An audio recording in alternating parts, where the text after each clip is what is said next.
La carta del apóstol Pablo a los Gálatas, capítulo 1.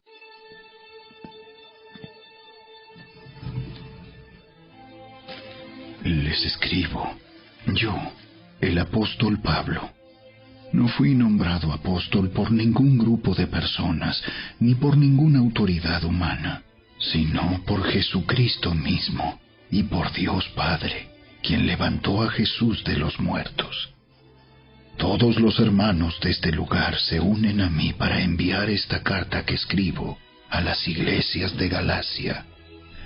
Que Dios Padre y nuestro Señor Jesucristo les concedan gracia y paz. Tal como Dios nuestro Padre lo planeó, Jesús entregó su vida por nuestros pecados para rescatarnos de este mundo de maldad en el que vivimos. A Dios sea toda la gloria, por siempre y para siempre. Amén. Me escandaliza que ustedes estén apartándose tan pronto de Dios, quien los llamó a sí mismo por medio de la amorosa misericordia de Cristo. Están siguiendo un evangelio diferente que aparenta ser la buena noticia, pero no lo es en absoluto. Están siendo engañados por los que a propósito distorsionan la verdad acerca de Cristo. Si alguien, ya sea nosotros o incluso un ángel del cielo, les predica otra buena noticia diferente de la que nosotros les hemos predicado, que le caiga la maldición de Dios. Repito lo que ya hemos dicho. Si alguien predica otra buena noticia distinta de la que ustedes han recibido, que esa persona sea maldita. Queda claro que no es mi intención ganarme el favor de la gente, sino el de Dios. Si mi objetivo fuera agradar a la gente, no sería un siervo de Cristo. Amados hermanos, quiero que entiendan que el mensaje del Evangelio que predico no se basa en un simple razonamiento humano. No recibí mi mensaje de ninguna fuente humana, ni nadie me lo enseñó. En cambio, lo recibí por revelación directa de Jesucristo. Ustedes saben cómo me comportaba cuando pertenecía a la religión judía y cómo perseguí con violencia la iglesia de Dios. Hice todo lo posible por destruirla. Yo superaba ampliamente a mis compatriotas judíos en mi celo por las tradiciones de mis antepasados. Pero aún antes de que yo naciera, Dios me eligió y me llamó por su gracia maravillosa. Luego, le agradó revelarme a su Hijo para que yo proclamara a los gentiles la buena noticia acerca de Jesús. Cuando esto sucedió, no me apresuré a consultar con ningún ser humano. Tampoco subí a Jerusalén para pedir consejo de los que eran apóstoles antes que yo. En cambio, me fui a la región de Arabia y después regresé a la ciudad de Damasco. Luego, 3 años más tarde, fui a Jerusalén para conocer a Pedro y me quedé 15 días con él. El único otro apóstol que conocí en esos días fue Santiago, el hermano del Señor. Declaro delante de Dios que no es mentira lo que les escribo. Después de esa visita, me dirigí al norte, a las provincias de Siria y Cilicia, y aún así, las iglesias en Cristo que están en Judea todavía no me conocían personalmente. Todo lo que sabían de mí era lo que la gente decía. El que antes nos perseguía, ahora predica la misma fe que trataba de destruir. Y alababan a Dios por causa de mí.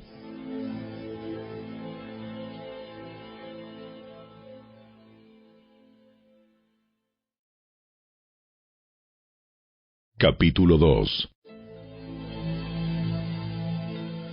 Luego, 14 años más tarde, regresé a Jerusalén esta vez con Bernabé, y Tito también vino.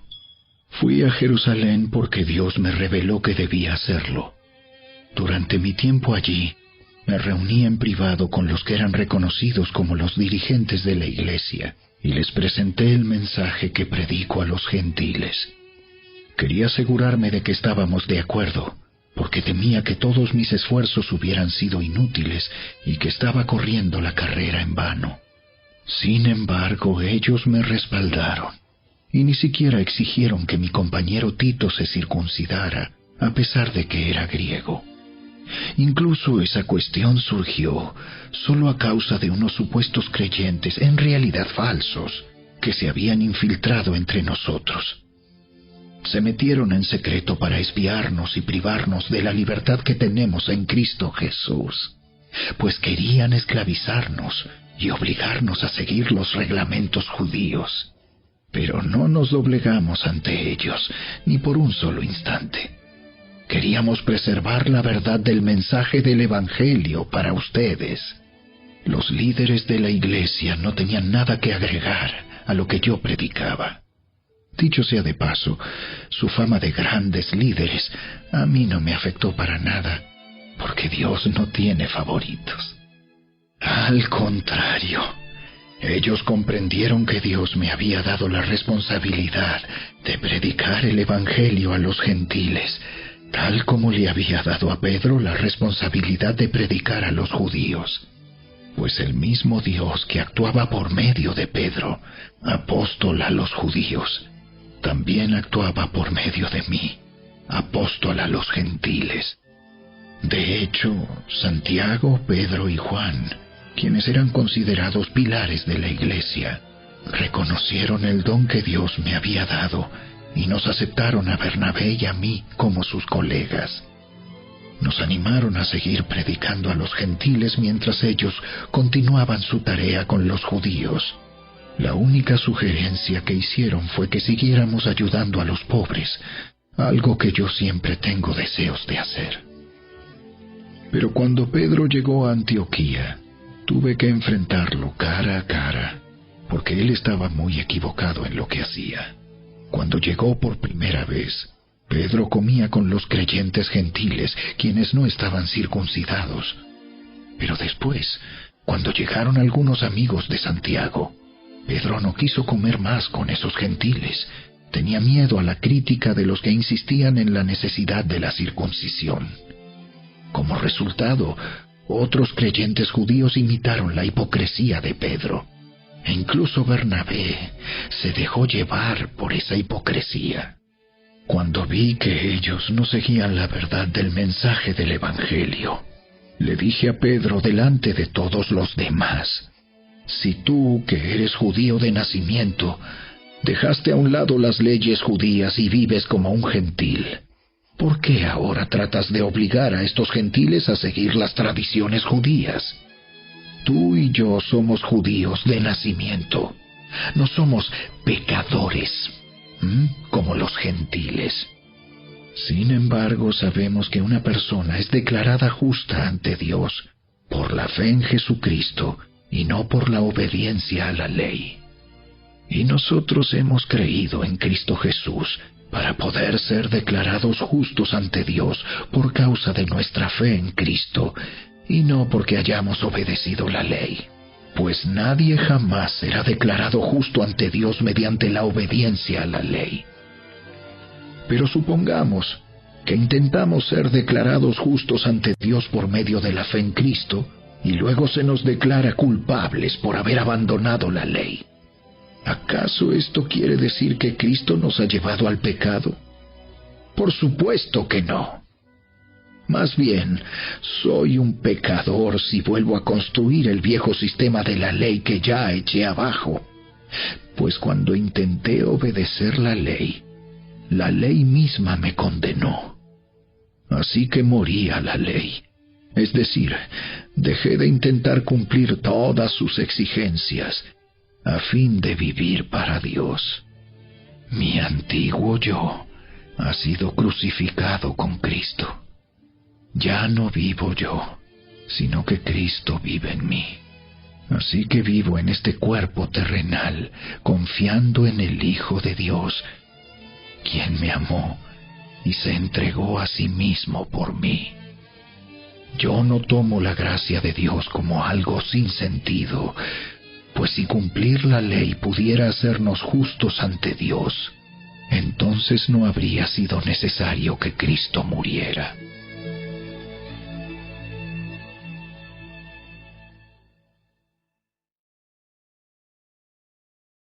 Capítulo 3. ¡Ay, Gálatas tontos! ¿Quién los ha hechizado? Pues el significado de la muerte de Jesucristo se les explicó con tanta claridad, como si lo hubieran visto morir en la cruz. Déjenme hacerles una pregunta. ¿Recibieron al Espíritu Santo por obedecer la ley de Moisés? ¡Claro que no! Recibieron al Espíritu porque creyeron el mensaje que escucharon acerca de Cristo. ¿Será posible que sean tan tontos después de haber comenzado su nueva vida en el Espíritu? ¿Por qué ahora tratan de ser perfectos mediante sus propios esfuerzos? ¿Acaso han pasado por tantas experiencias en vano? No puede ser que no les hayan servido para nada. Vuelvo a preguntarles, ¿acaso Dios les da al Espíritu Santo y hace milagros entre ustedes porque obedecen la ley? Por supuesto que no. Es porque creen el mensaje que oyeron acerca de Cristo. Del mismo modo, Abraham le creyó a Dios y Dios lo consideró justo debido a su fe. Así que los verdaderos hijos de Abraham son los que ponen su fe en Dios. Es más, las Escrituras previeron este tiempo en el que Dios declararía justos a los gentiles por causa de su fe. Dios anunció esa buena noticia a Abraham hace tiempo, cuando le dijo: Todas las naciones serán bendecidas por medio de ti. Así que todos los que ponen su fe en Cristo participan de la misma bendición que recibió Abraham por causa de su fe. Sin embargo, los que dependen de la ley para hacerse justos ante Dios están bajo la maldición de Dios. Porque las Escrituras dicen: maldito es todo el que no cumple ni obedece cada uno de los mandatos que están escritos en el libro de la ley de Dios. Queda claro, entonces, que nadie puede hacerse justo ante Dios por tratar de cumplir la ley, ya que las Escrituras dicen: es por medio de la fe que el justo tiene vida.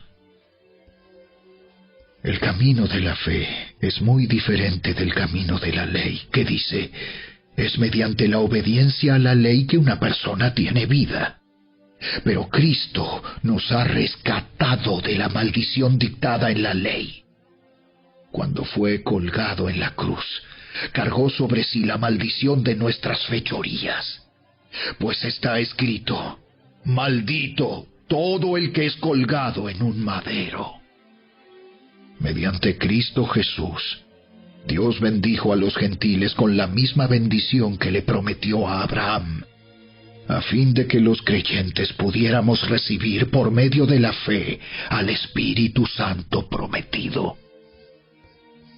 Amados hermanos, el siguiente es un ejemplo de la vida diaria. Así como nadie puede anular ni modificar un acuerdo irrevocable, tampoco en este caso. Dios ha dado las promesas a Abraham y a su hijo. Y noten que la Escritura no dice a sus hijos, como si significara muchos descendientes. Más bien dice a su Hijo. Y eso sin duda se refiere a Cristo. Lo que trato de decir es lo siguiente: el acuerdo que Dios hizo con Abraham no podía anularse 430 años más tarde, cuando Dios le dio la ley a Moisés, porque Dios estaría rompiendo su promesa Pues si fuera posible recibir la herencia por cumplir la ley, entonces esa herencia ya no sería el resultado de aceptar la promesa de Dios. Pero Dios, por su gracia, se la concedió a Abraham mediante una promesa. Entonces, ¿para qué se entregó la ley? Fue añadida a la promesa para mostrarle a la gente sus pecados. Pero la intención era que la ley durara solo hasta la llegada del Hijo prometido. Por medio de ángeles, Dios entregó su ley a Moisés, quien hizo de mediador entre Dios y el pueblo. Ahora bien, un mediador es de ayuda si dos o más partes tienen que llegar a un acuerdo. Pero Dios, quien es uno solo, no usó ningún mediador cuando le dio la promesa a Abraham. ¿Hay algún conflicto entonces entre la ley de Dios y las promesas de Dios? De ninguna manera.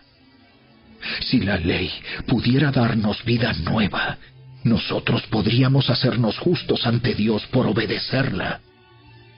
Pero las Escrituras declaran que todos somos prisioneros del pecado. Así que recibimos la promesa de libertad que Dios hizo únicamente por creer en Jesucristo. Antes de que se nos abriera el camino de la fe en Cristo, estábamos vigilados por la ley. Nos mantuvo en custodia protectora, por así decirlo, hasta que fuera revelado el camino de la fe. Dicho de otra manera, la ley fue nuestra tutora hasta que vino Cristo. Nos protegió hasta que se nos declarara justos ante Dios por medio de la fe. Y ahora que ha llegado el camino de la fe, ya no necesitamos que la ley sea nuestra tutora, pues todos ustedes son hijos de Dios por la fe en Cristo Jesús, y todos los que fueron unidos a Cristo en el bautismo se han puesto a Cristo como si se pusieran ropa nueva. Ya no hay judío ni gentil, esclavo ni libre, hombre ni mujer, porque todos ustedes son uno en Cristo Jesús. Y ahora que pertenecen a Cristo, son verdaderos hijos de Abraham, son sus herederos, y la promesa de Dios a Abraham les pertenece a ustedes.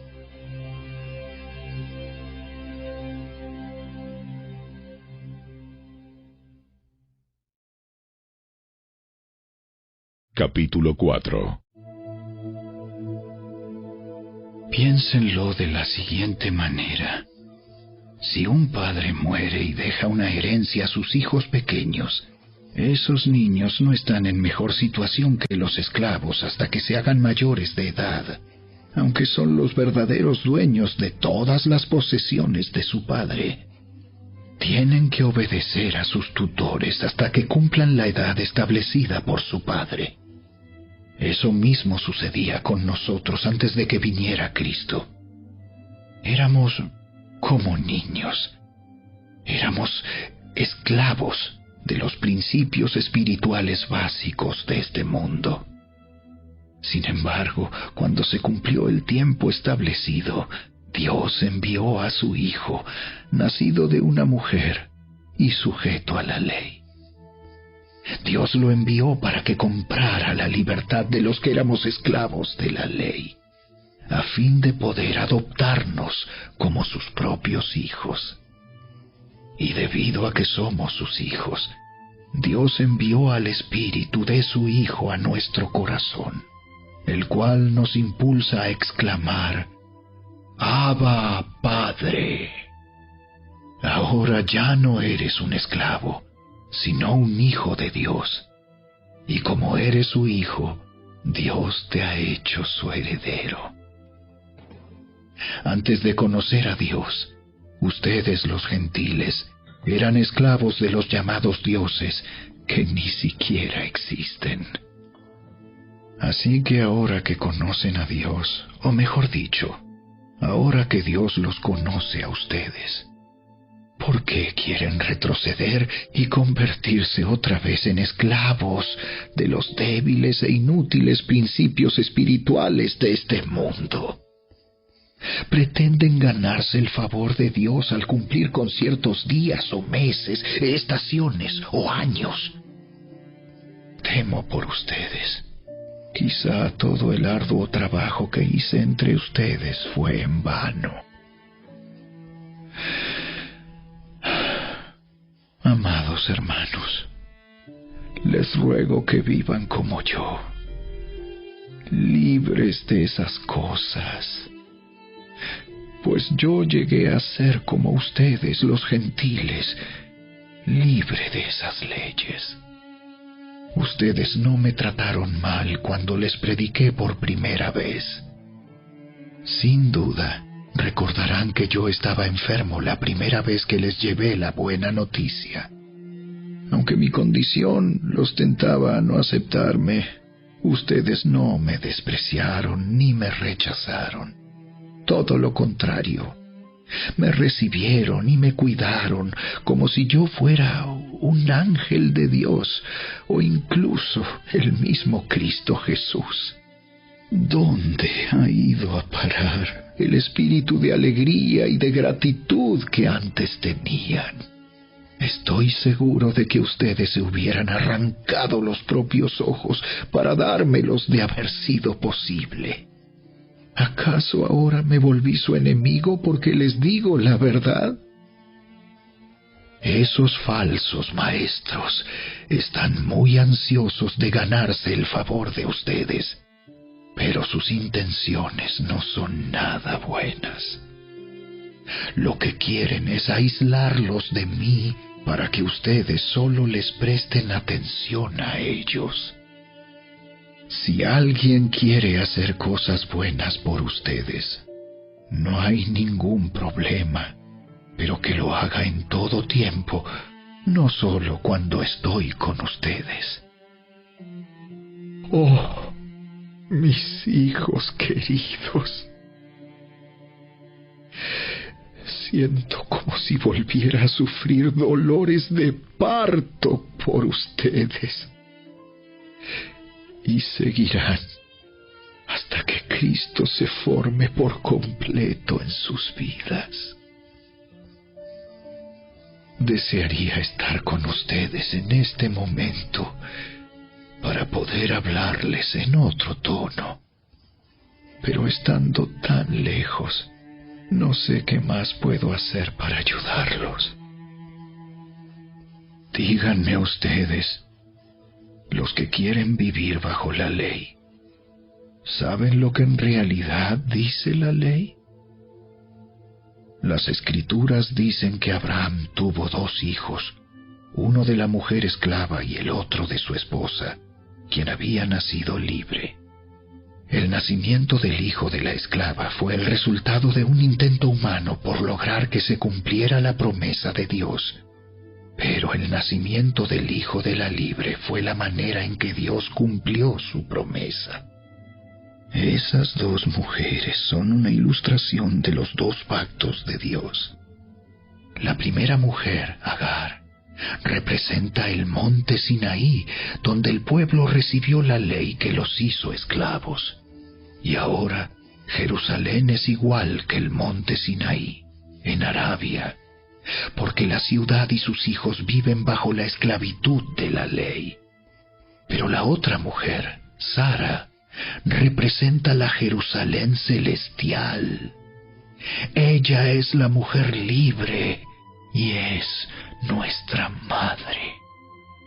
Como dijo Isaías: Alégrate, oh mujer sin hijos, tú que nunca diste a luz. Ponte a gritar de alegría, tú que nunca tuviste dolores de parto, pues la mujer desolada ahora tiene más hijos que la que vive con su esposo. Y ustedes, amados hermanos, son hijos de la promesa igual que Isaac, pero ahora son perseguidos por los que quieren que cumplan la ley, tal como Ismael, el hijo que nació del esfuerzo humano, persiguió a Isaac, el Hijo que nació por el poder del Espíritu. Pero ¿qué dicen las Escrituras al respecto? Echa fuera a la esclava y a su hijo, porque el hijo de la mujer esclava no compartirá la herencia del hijo de la mujer libre. Así que, amados hermanos, no somos hijos de la mujer esclava, somos hijos de la mujer libre.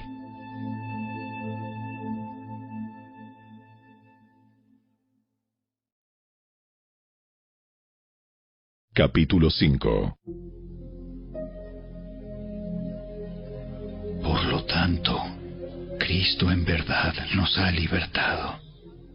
Ahora asegúrense de permanecer libres y no se esclavicen de nuevo a la ley. Presten atención.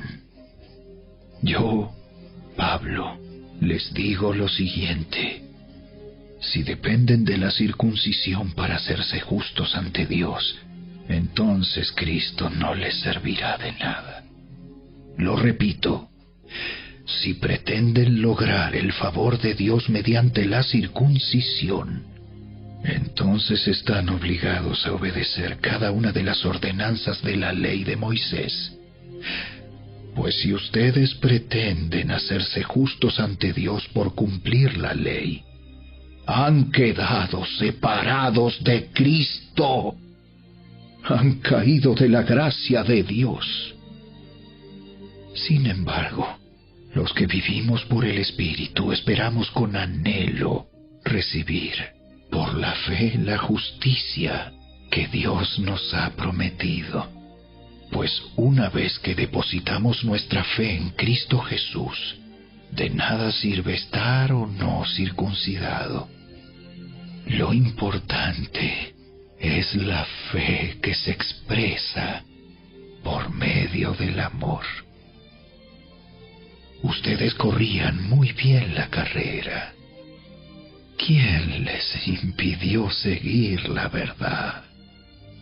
Seguro que no fue Dios, porque Él es quien los llamó a ser libres. Esa falsa enseñanza es como un poquito de levadura que impregna toda la masa. Confío en que el Señor los guardará de creer falsas enseñanzas. Dios juzgará a la persona que los está confundiendo, sea quien fuere. Amados hermanos, si yo todavía predicara que ustedes deben circuncidarse, como algunos dicen que hago, ¿por qué entonces aún se me persigue? Si ya no predicara que la salvación es por medio de la cruz de Cristo, nadie se ofendería. Cómo me gustaría que esos perturbadores que quieren mutilarlos a ustedes mediante la circuncisión se mutilaran ellos mismos. Pues ustedes, mis hermanos, han sido llamados a vivir en libertad. Pero no usen esa libertad para satisfacer los deseos de la naturaleza pecaminosa. Al contrario, usen la libertad para servirse unos a otros por amor. Pues toda la ley puede resumirse en un solo mandato: ama a tu prójimo como a ti mismo. Pero si están siempre mordiéndose y devorándose unos a otros, tengan cuidado. Corren peligro de destruirse unos a otros.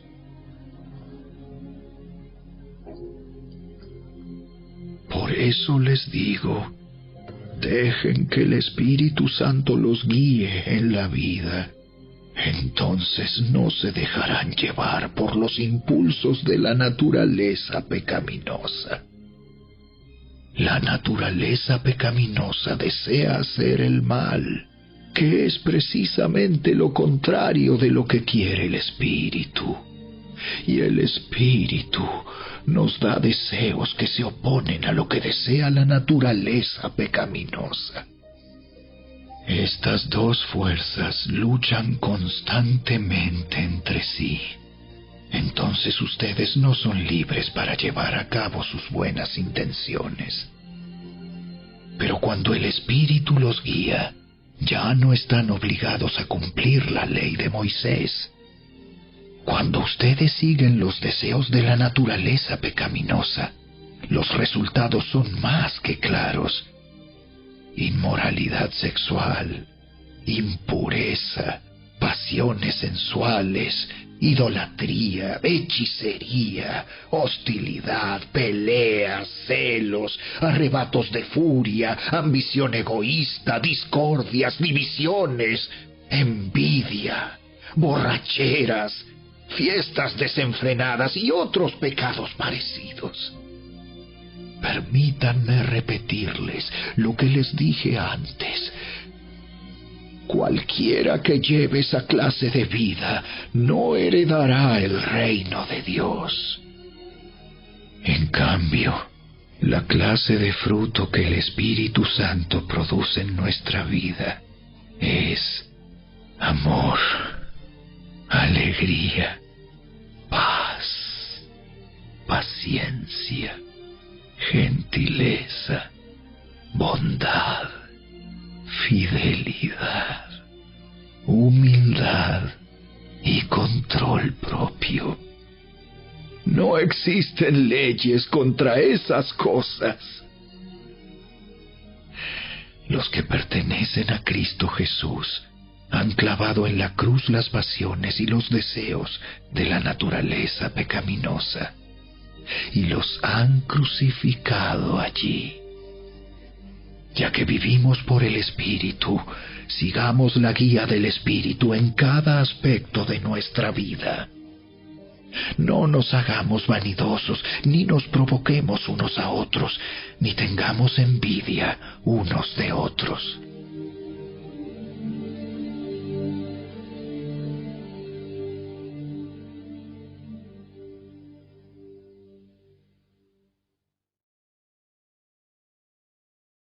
Capítulo 6.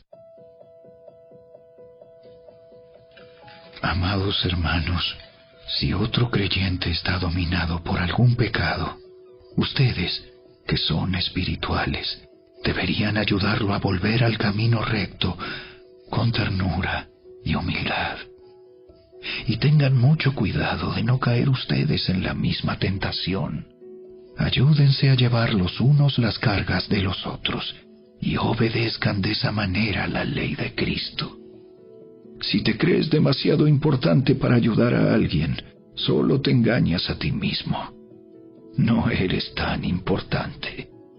Presta mucha atención a tu propio trabajo, porque entonces obtendrás la satisfacción de haber hecho bien tu labor y no tendrás que compararte con nadie. Pues cada uno es responsable de su propia conducta. Los que reciben enseñanza de la palabra de Dios deberían proveer a las necesidades de sus maestros, compartiendo todas las cosas buenas con ellos. No se dejen engañar. Nadie puede burlarse de la justicia de Dios. Siempre se cosecha lo que se siembra.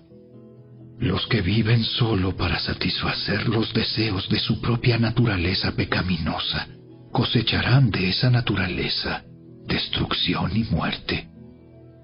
Pero los que viven para agradar al Espíritu, del Espíritu, cosecharán vida eterna. Así que no nos cansemos de hacer el bien. A su debido tiempo cosecharemos numerosas bendiciones si no nos damos por vencidos. Por lo tanto, siempre que tengamos la oportunidad, hagamos el bien a todos, en especial a los de la familia de la fe. Fíjense que uso letras grandes para escribirles de mi propio puño y letra estas últimas palabras. Los que tratan de obligarlos a circuncidarse lo hacen para quedar bien con otros. No quieren ser perseguidos por enseñar que solo la cruz de Cristo salva.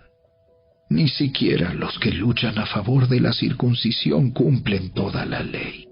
Solo quieren que ustedes se circunciden para poder jactarse de ello y decir a todos que ustedes son sus discípulos. En cuanto a mí, que nunca me jacte de otra cosa que no sea la cruz de nuestro Señor Jesucristo. Debido a esa cruz, mi interés por este mundo fue crucificado, y el interés del mundo por mí también ha muerto. No importa si fuimos o no circuncidados, lo importante es que hayamos sido transformados en una creación nueva. Que la paz y la misericordia de Dios sean con todos los que viven según ese principio. Ellos son el nuevo pueblo de Dios. De ahora en adelante, que nadie me cause problemas con esas cosas, pues yo llevo en mi cuerpo cicatrices que muestran que pertenezco a Jesús. Amados hermanos, que la gracia de nuestro Señor Jesucristo sea con el espíritu de cada uno de ustedes. Amén.